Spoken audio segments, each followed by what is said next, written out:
Good afternoon, everybody, and welcome to another Revenue Coach Masterclass. I'm your host, Alistair Cole, co-founder and CEO of Revenue Coach and host for this session. We're recording as well as broadcasting live on LinkedIn, Twitter, YouTube, and this is the 6th masterclass in our new series where we explore some of the current challenges in the workplace for sales professionals. And today's topic is achieving big goals. And our guest today, I'm delighted to say, is Adina Mignona. She is the mission architect in Northrop Grumman's space sector, investigating technologies for human exploration. Adina is a rare breed of a serious scientist and a passionate author. And she's equally happy crafting code to launch rockets, speaking on stage about STEM, and writing sci-fi novels. I'd like to say welcome, Adina. Hi. Hi. Good morning and good afternoon. Indeed. Thanks very much for joining us today. Fascinated to hear your points of view on achieving big goals. And let's dive right in for those salespeople and others on the call and find out how your goals are going for this year. So it's early January. It's one of the reasons that we wanted to get you on now. Tell me a little bit about how's your goal planning going for 2023? I want to say it's great. It's spectacular. But the thing is the way I view it, and even though we've just crossed the year boundary from 2022 into 2023, I look at it as an ongoing process because things are constantly changing. What I believe and know now about what's happening in my life, what my priorities are, all these things, next month or 2 months from now can be completely different. So I try to make sure whatever I'm doing, I'm flexible enough. So I'm not like locking myself into this is what I have to do this year. And if I don't do this, then I'm like a complete failure. So it's kind of an ongoing process, at least personally. My day job, it's a little bit different because there I'm required to report on monthly things and stuff like that. So it is a little bit different. There I do have to really think through, the year, and I have to be more careful about how we can be flexible and such. So it's a work in progress. Yes, and I'd love that idea. I think that feels a bit more organic, and these things you revisit, come back to, improve. What's the first step then? That makes sense in terms of fluid, but how do you go about setting something up to start with? Is it a diary invite? Is it sketch? What's the beginning of your process? Yeah, so just knowing what the goal is and being able to articulate it and it making sense, So let me take, I guess, my books and the writing as a good example, because, a lot of people will be like, I want to be an author. I want to write a novel.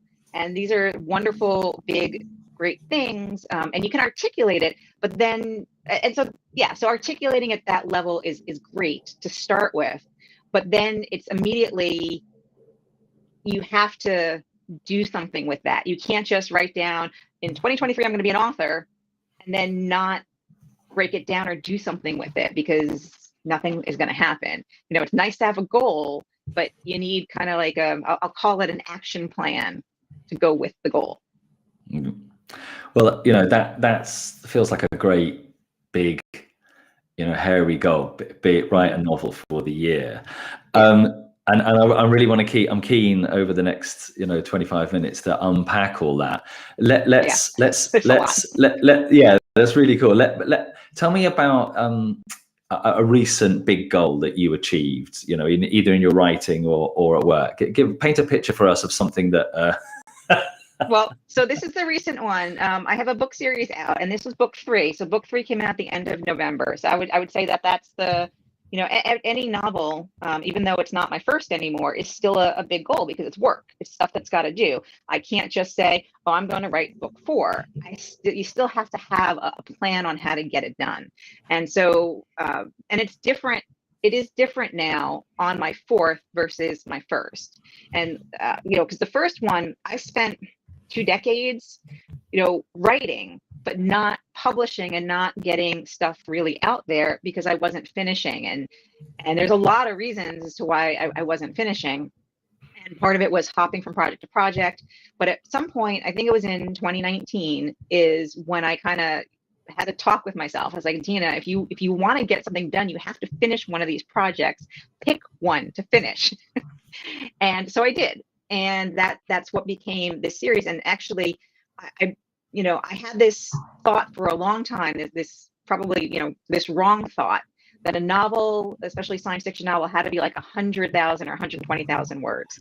And I didn't think I could do that. That seemed to be like too big for me. So I was like, but wait a second, why do I even have that thought? Some of my favorite novels are under 50,000 words. So I'm like, wait a second. So let me break up my arc into 4 novels. And then let me just focus on novel 1 and let me break that down. So that's how I started really narrowing it down and kind of putting some actionable stuff into my plan. And yeah, so I was able to get book 1 done.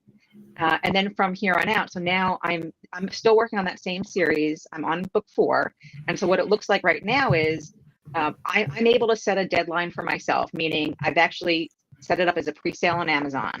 So I've got a deadline, self-imposed deadline, but that deadline is informed by, after having a couple years of practice, I know what I'm capable of. So, I put the deadline, it's a mix of a challenge, but I know I can meet that challenge.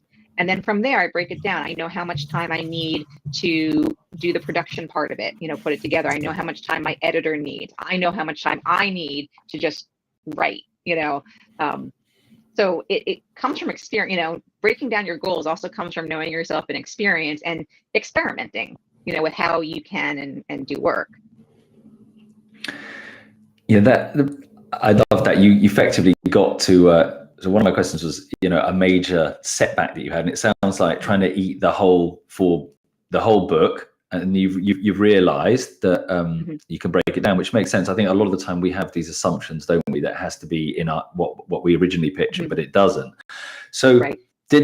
So somebody watching, listening, imagine they have a goal that they realize is too big. How did you know it was 4? How did you get to that kind of next level?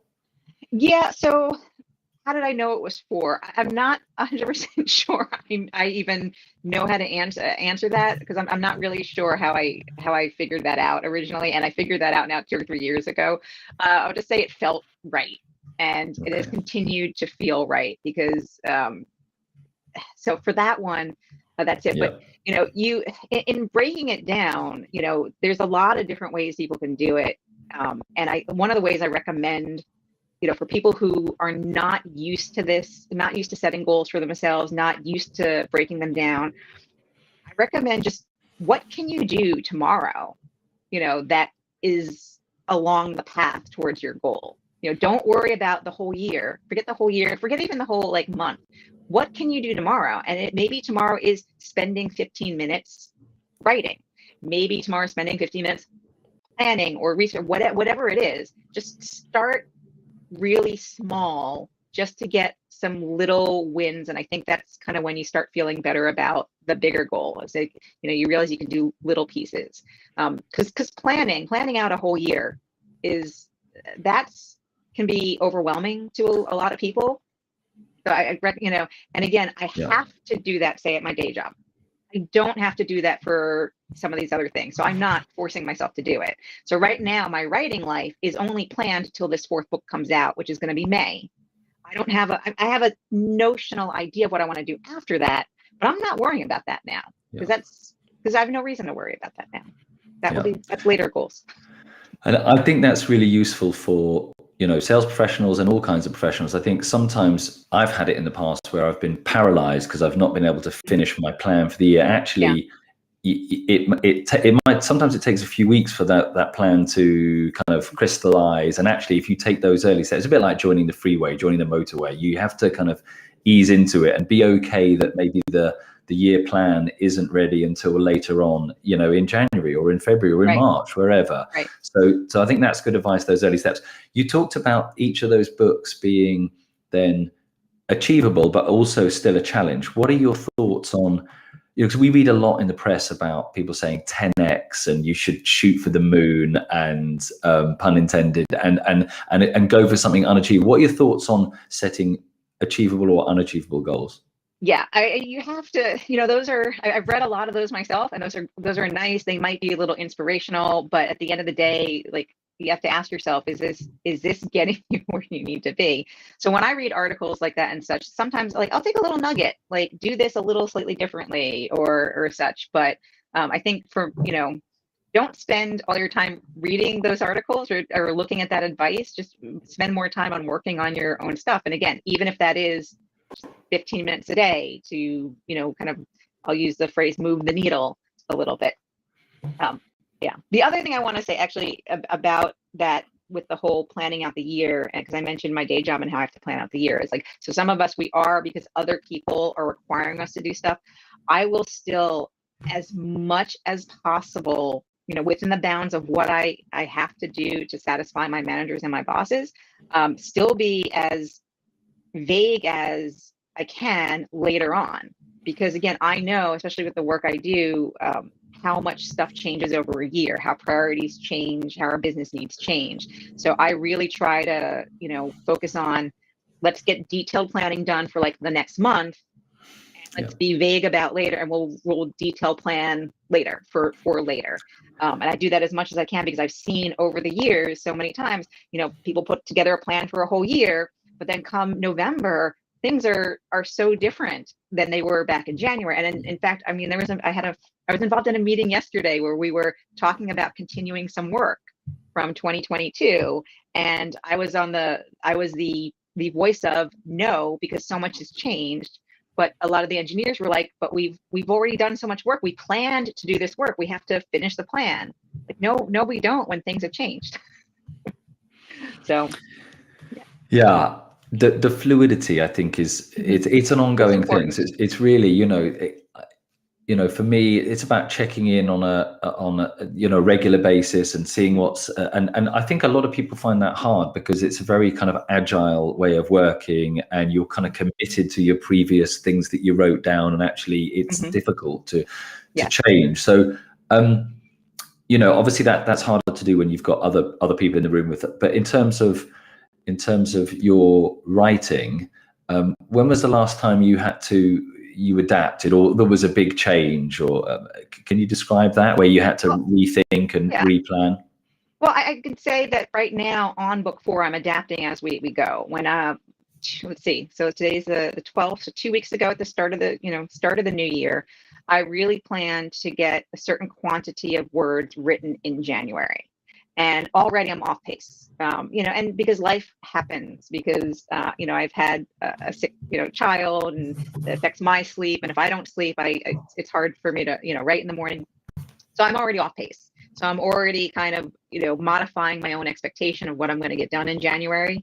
But also I kind of made sure, because I did set a deadline, I left some buffer room. But so I'm looking at, well, I still have this, I have gotten some done. So I've still made some progress. It's not been, but I have to readjust my expectations. And, if I want to get the same quantity of words written in January, well, then I have to up my word count every single day. But I looked at that. I actually did some math. And to stay on pace, I have to write something like 1,800 words a day between now and the end of the month. Now, I can technically do that, because, I know how much I can write, but then I also know that there are going to be some other mornings where I'm not feeling it. There's going to be some other distractions, and such. So I just really have to modify my expectation with myself. Yeah. So I'm in that. I'm in that situation right now. Yes, and it's a very different kettle of fish doing it when it's your own thing. So at work as a software expert, Northrop Grumman, and so a lot of salespeople watching, listening their targets will have been set for them, their goals potentially set by their line manager, their leader, and if they're falling behind, then that's they may not be able to readjust the target. have you what tips would you give people in that situation where they need to re-motivate themselves for a bigger goal? Yeah. Well, first of all, don't I would say to anyone, don't make an assumption about you can't have any adjustments or isn't there anything. Talk to the people who are giving you your goals. Still talk to them and maybe talk through the challenges you're having. Don't wait. So at my day job, we also do a goal process where we get goals, or we write. Some of the goals are given to us, and some of the ones that we come up for ourselves. And then at the end of the year, we're evaluated against those goals. And so I would say, don't, for the ones that you're given, if you're struggling with them, if you're not meeting your targets, talk to your managers, because one, maybe the goal is mutable. Maybe there is some flexibility there that you might not have assumed, but also maybe they have ideas on how to work through it, on how to, approach things differently. Maybe you're not hitting your sales targets because you're, not doing something. So maybe they might even have tips. So don't just kind of be in your own bubble and assume you can't talk to anybody about it. I'd say, get ahead of it and talk to your managers, your coworkers, and everything. Start there. That's great advice, and that leads me on to others in the goal setting and the goal tracking. What other people and how do you get involved in your professional and personal goals, and how do you keep yourself accountable? What's the kind of goal team for you? Yeah, so it depends. So every year it's always been a little bit different for me, at work, whether or not they're passing things down and the timing of it. It can be something as simple as hey, everyone, we need to make sure, we're doing our time cards daily and having no time card violations, because we do have those kinds of systems in place. Or it can be, and a lot of it was we kind of write our own and work with our managers to do it. And for me, at the kind of level and kind of what I do, the hard thing for me is the fact that most years in the last few years, my role at work has changed. So any goals that we've written at the beginning of the year, really, they're OBE, come the middle of the year. So I'm in a weird situation with that, but I'm also in a situation where I work pretty closely with my managers, so they know what I'm doing week to week too. And they kind of, so I'm personally in a little bit of a weird situation right now, but I've also been a manager of folks and worked with them to help set their goals, especially when I was recent, a couple of years ago, manager of a software team. And so I worked with the individual software people to set their goals. And again, we try to make sure, in the questions you sent me, I'm kind of glad you pulled this out, the acronym SMART, SMART goals. And I have a love-hate relationship with the SMART goal acronym system. On one hand, for anyone who's new to goal setting, SMART is great because it really forces you to think about what makes a good goal. Yep. But then once you are comfortable with that, I think you should abandon SMART, because it's kind of overwhelming. And even some of the, SMART stands for, specific, measurable. I'm going to skip the A and R for a second. And then the T is time-based. Those are the only three that I think everyone agrees on. The A and the R, different people, A is achievable or actionable or attainable, which are all related concepts, but still different. And then R, I've seen realistic and relevant. I don't even know what relevant really. Yeah. I don't know what that is. So the thing is if you get stuck on any of those, then your goal process then becomes, you're back to overwhelmed.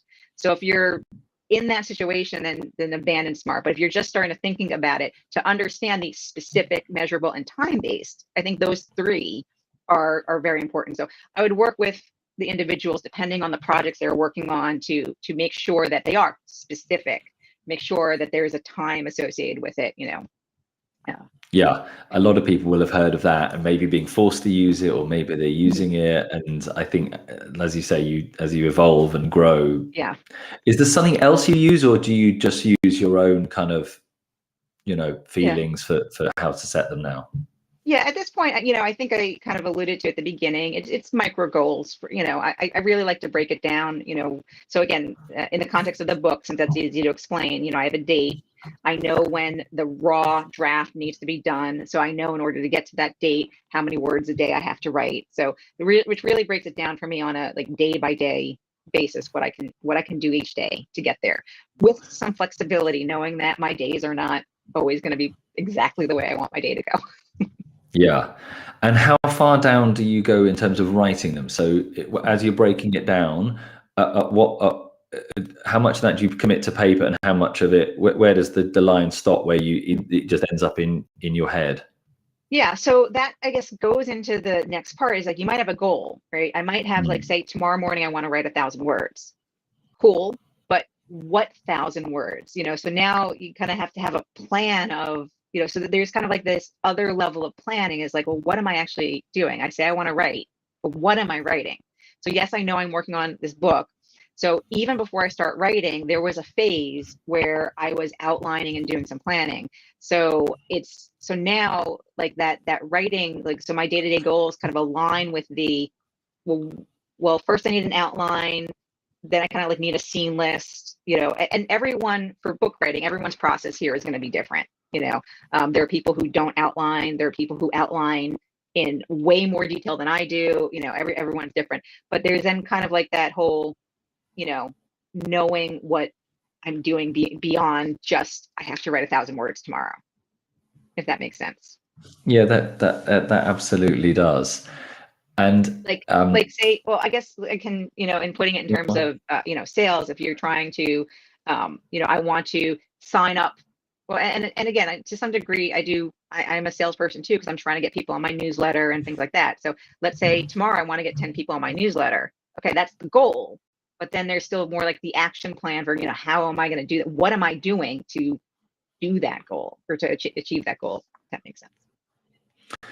Yeah, that does. Breaking it down is critical. And so let's say it's later on in the year, it's May. You've set some goals. Salespeople and professionals have broken it down. They've got something sketched out on paper. But they know what their kind of daily things are, and maybe they're achieving those. Maybe they're not. But the motivation is waning. Right? You're months in. It's still a big challenge. There's still a long way to go. I'm sure you've found this at work and at home. How do you stay motivated, and how do you keep your teammates in the office, the virtual or physical office? How do you stay motivated yourself, and how do you keep others motivated towards those goals? Yeah, so I think there's a few different ways.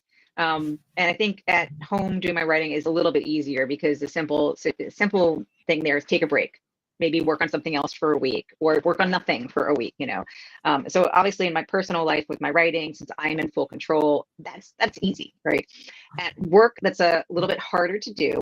So a couple of things is, one, I try to not get to that point, so if I'm working with my team and if I see someone starting to go down a path, or if I see them working too much, that's usually when you're going to, get burned out. And I try to prevent that. I actually have I've had to tell several of the engineers who've supported me over in recent years, if I give you a task and you think that you need to go crazy work in the weekend to accomplish that task, you misunderstood what I was asking, because I try to keep things, reasonable. So a lot of it is, when the motivation is waning, a lot of it is burnout. It's just pure burnout. And so it is, you just have to be talking to somebody. So if I'm managing a team, I have to kind of have the pulse on the people working for me.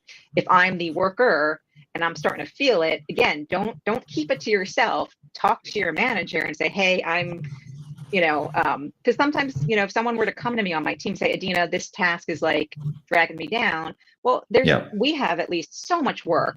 I can say, okay, well, look, don't put that aside for a minute, work on this task, because this also really needs to get done, and do something different, change it up. Don't just keep, it's that whole, like, if you keep just like hitting your head against the wall, that's not good for anybody. Yeah. Well, I think that covers a couple of the big topics that we've covered. The first one is the assumption. I think often we just either set it for ourselves or we just assume that the thing, we just take what was given to us, and actually dialogue and pushback would make it more realistic and you can get into it. And also dialogue. I like dialogue, not necessarily pushback. This pushback sounds like you're going against everything. You know, it's like, no, dialogue. Just don't. Yeah, you're not alone. You work with other people. You're not alone. Yeah. Yeah. And then what about holding yourself to account, either holding yourself or getting others? Do you how much do you share your goals with each others at Northrop Grumman, and how do you keep yourself accountable in terms of your writing? Yeah. So in terms of my writing, it really, I don't know. I have a good relationship with myself. We have conversations every day, so that's pretty easy. But even at home, I mean, like, I share, you know, kind of what I'm working on with my husband. He's not a big reader or something like that, but he's still someone there. I can tell him, look, you know, please tomorrow ask me if I got this done, you know, and he'll do that for me if I feel like I've got a day where I just need that. I need that more with my exercise and my writing, but that's another story. But at work, so goals are like, so formally our goals are shared with our manager. You know, so everyone has a manager, so my goals are shared with my manager. At the times that I've been a manager, I of course am aware of my employees' goals, but not as a functional manager, but as a team lead. Again, I have goals for what the project is and what the team is, and again, it's really just being open and making sure that everyone's kind of on the same page and knows what we're doing, which is, of course, challenge in these times where everyone's remote and all this stuff, making sure everyone's communicating with that. But yeah, it's really, you know, open communication as much as you possibly can. Yeah, and we're back to the dialogue, and I think that, you know, human beings, communication is the key. If we get that right, then a lot of the other things fall in place. That's thank you. I think we're kind of drawing to a close now. Those three really big things that came out for me that are useful. Challenge the assumptions. There's three A's really. There was assumptions that you shouldn't just accept. There can be dialogue and discussion. The fact that when you're breaking it down, it's about actions. You talked about action plan. That's the next A. It's how you actually, you know, what you're going to do today. And I love the idea of these kind of breaking it down to daily goals, whether they're written down or in your head. And then the third one, this adaptability. You can revisit. It's okay to get started without a perfect view. So, like, three really great things. And you know, you've got such a fascinating world in terms of the software engineering and the science fiction writing. If anybody wanted to get in touch with you about either of those, or the next book that's coming out, or your science fiction series, what's the best way for people to reach out, Adina? Sure. The best way is on my website, adeenam.com. So ADEENAM.com. There's a contact form there, and there's information about, you know, books and speaking and just everything there. How to sign up for my newsletter. My newsletter is a good way to kind of communicate with me. Yeah, fantastic. Well, look, thank you very much for making the time to come and share your experience with us. Appreciate it very much. And if anybody wants to know more about the Revenue Coach platform and how we demystify the sales process, you can head over to revenuecoach.ai, which leaves me really just to thank Adina again for enlightening us on her process for achieving big goals. Thank you very much. We'll leave it there. So I shall say goodbye to everybody. Bye-bye. Bye. Bye. Thanks, Adina. Fantastic. You're welcome. Bye-bye.